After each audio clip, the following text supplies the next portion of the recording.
Yeah, well, one of the greatest lessons that that I got came quite a while ago. I think I was a pretty young punk. I think I was 16, 17, and there was a sales center that was just a detached building sitting in the middle of a cul-de-sac in front of some show homes, and it was raining, it was muddy, it was cold, and it was wet. And the underside of this structure, like the floor between the road and the underside, hadn't been insulated, and it needed to be insulated. Otherwise, it'd be too hot in the summer, too cold in the winter, and it had to be year round. And so a bunch of guys are all kind of standing around looking at this thing, going, "I ain't gonna do it.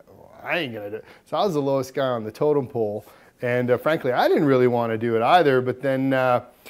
Yeah, my dad showed up and he looked at me and he said, "Well, we're going to do this together." And the moral of the story is that even the largest, crappiest job that you could ever imagine, because it was a sizable sales center, is doable if you do it one step at a time. And him and I, on our backs, got completely covered in mud, and but we ended up doing it. And I'm very proud of him for doing that. And frankly, I'm very proud of myself for being able to keep up, and it taught me a very good lesson and one that sticks with me to this day. My good performing people that built that, it was a sales office for Marlboro, which is now Dundee, in a parade in Richmond Hill.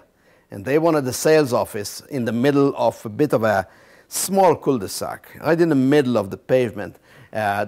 We contracted to do that, or they contracted us to do that for them for some $25,000, whatever. And we built it, and it was everything was nice.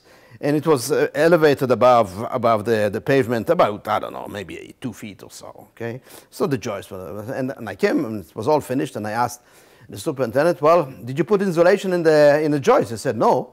I said, "Well, are you kidding me?" So a salesperson and people will come in there during the winter, and there is no insulation on the floor, so it's just the plywood between you and the weather. So, well, let's put insulation. Well, I was the smallest guy. Maybe I was the tallest on the pole, but I was smallest in body. They couldn't fit in there. At least they said they couldn't. So I started taking. They would hand me insulation. I was lying on my back, and I was with my feet. I was pushing myself, backward with the insulation, get rid of it, and I was just lying in the mud, because it was rain before, so I was just pushing myself and putting the insulation up. Charron came and saw me, so he immediately jumped and worked together with me. So that's how it was, and that's really, and when we finished. Took us probably an hour and a half or something to do the whole thing, and then we also had to nail some strips of wood to keep the insulation in place. So it was really tight there, lying down and trying to fit it. Anyway, we got it done. An hour and a half, maybe 2, whatever. But we got out, we were all soaked and muddy.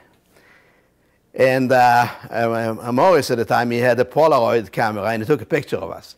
So there's a picture of us standing there, completely dirty, and that picture got lost.